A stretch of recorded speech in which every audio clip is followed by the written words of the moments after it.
Premier League ပွဲစဉ်25မတိုင်ခင်လီဗာပူးတင်းရဲ့ကွင်းလယ်ပိုင်းနဲ့ပတ်သက်လို့မြင်တွေ့နေရတဲ့အခြေအနေတွေကိုဒီဗီဒီယိုလေးမှာသုံးသပ်ရှက်လေးလုပ်ပေးသွားခြင်းပါတယ်။ပထမဦးစွာလီဗာပူးတို့အနေနဲ့အင်္ဂလန်အသင်းကြီးတစ်သင်းဖြစ်တဲ့ Manchester City နဲ့လာမယ့်ဆန်နေ့မှာတွေ့ဆုံသွားဖို့ရှိနေပါတယ်။ဒီပွဲမတိုင်ခင်လီဗာပူးဟာ Premier League အဆင့်ရပ်တည်မှုအဖြစ်အဆင့်6နေရာမှာသာရှိနေတာပါ။ဒါကြောင့်ချန်ပီယံလိဝင်ခွင့်တနေရာအတွက်လက်ကျန်ပွဲစဉ်တွေကိုအမှားယွင်းမရှိဖြတ်သန်းဖို့လိုနေပါတယ်။ဥရောပစင်မြင့်အထက်မှာတော့အတော်လေးအခြေအနေကောင်းနေပြီးနောက်ဆုံး3ပွဲဆက်အနိုင်ရရှိကရမှတ်16မှတ်နဲ့16သင်းစင်ကိုဓာတ်ရိုက်တက်ရောက်ထားနိုင်ခဲ့ပါတယ်။ဒီလိုအခမ်းအနားတွေမှာတော့လီဗာပူးသင်းရဲ့ကွင်းလယ်ပိုင်းဟာအလွန်အရေးပါနေပြီးအသင်းအတွက်အဓိကအကျဆုံးလည်းဖြစ်နေပါတယ်။လီဗာပူးသင်းရဲ့ midfield line ကိုတော့ကာတီဂျွန်၊မာကာလီစတာ၊ရိုင်ယယ်ဂရဗန်ဘတ်နဲ့ကနဝင်ဂျွန်နဲ့မရှိပိုင်းချင်းဒိုမီနစ်ဆိုဗာစလိုင်းတို့ဦးဆောင်ထားပါတယ်။အင်္ဂလန်သားလေးကာတီဂျွန်ဟာရာသီအစပွဲထွက်ခွင့်တနေရာအတွက်မေးရမှုတွေရှိခဲ့ပြီးနောက်ပိုင်းပွဲစဉ်တွေမှာတော့အရင်ထက်တိုးတက်လာတဲ့ရှေ့စွမ်းတွေကြောင့်မာကာလီစတာနဲ့ရှင်ပြန်ရတဲ့အနေအထားတွေကိုရောက်ရှိလာတာပါ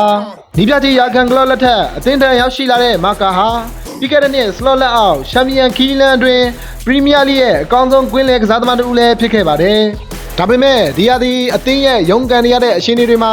ကြက်ခိုင်ရေးပြဿနာတွေစိတ်သက်ပိုင်းကြာဆင်းနေမှုတွေနဲ့အတူမတိမတာပါဝင်နေခဲ့တာပါ။အခုနောက်ပိုင်းပွဲစဉ်တွေမှာတော့အသင်းအတွက်အကျိုးပြုမှုတွေရှိလာနေပြီးအရင်လိုရှေ့စွမ်းပြန်မြင်လာရတော့မလားစောင့်ကြည့်သွားရဖို့ရှိနေပါတယ်။ဆက်လက်ပြီးကျွန်တော်အသင်းရဲ့ကွင်းလယ်ခန်းစစ်ပိုင်းအတွက်ပါဝင်ထားသူရိုင်ယယ်ဂရဗန်ဘတ်ရဲ့အခြေအနေပါ။စလော့လက်ထက်ကိုပိုင်ကစားဟန်တစ်ခုကိုအကောင်းဆုံးတည်ဆောက်ထားပြီးပြိုင်ဘက်နဲ့တဦးချင်းတွေ့မှာခံမှန်းရခတ်တဲ့ direction ပြောင်းလဲမှုတွေကြောင့်အတော်လေးလူပြောများခဲ့သူပါ။ defending အပိုင်းမှာလည်းဘောလုံးရှင်းနှုံးမှုတွေအတော်အသင့်လောက်ကင်နိုင်ပြီးလူယူမှုအပိုင်းကိုပါတည်တည်တက်တက်လှုပ်ဆောင်နိုင်တာကြောင့်ကွင်းလယ်ခန်းစစ်တနေရာအတွက်အသင်းတော်ဆုံးသူတူဖြစ်နေပါတယ်။နောက်ဆုံးအနေနဲ့ဒီရာသီရိမ့်ရိုင်နေတဲ့ကျွန်တော်တို့အသင်းအတွက်တည်ငြိမ်လာတဲ့စွမ်းဆောင်ရည်တွေနဲ့ထိန်းထားပေးခဲ့တဲ့နောက်တိုင်ကစားသမားဒိုမီနစ်ဆိုဗိုစလိုင်းပါပဲ။ဂျွန်နဘတ်ချစ်ကိုဝစ်စင်ကစားနေပြီးအသင်းတန်းစားရောက်လာကြတဲ့ကတိုးတက်လာတဲ့ရှီစွမ်းပိုင်းကြောင့်တသင်းလုံးရုန်းကန်နေရချိန်မှာတော့အတောက်ပဆုံးဖြစ်နေခဲ့သူပါ။လီဗာပူးမှာတော့စလော့ထားရဘယ်နေရာမဆိုအကောင်းဆုံးရှင်သန်နေပြီးပွဲစဉ်တိုင်းအတွက်အရေးကြီးတဲ့ကစားသမားတစ်ဦးပါပဲ။ကွင်းလယ်ပိုင်းမှာလုံအားလုံးကောင်းကောင်းနဲ့ကွင်းလုံးလက်ပတ်ကစားတတ်ခါ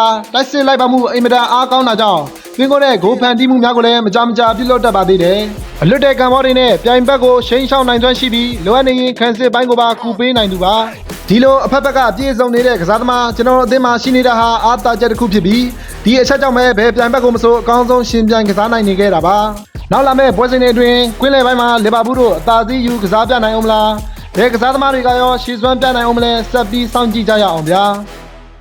အသစ်တွေအတွက်ကျွန်တော်ရဲ့ channel လေးကိုလည်း like and follow လေးလုပ်သွားပေးခဲ့ကြပါအောင်အားလုံးကိုကျေးဇူးအထူးတင်ပါတယ်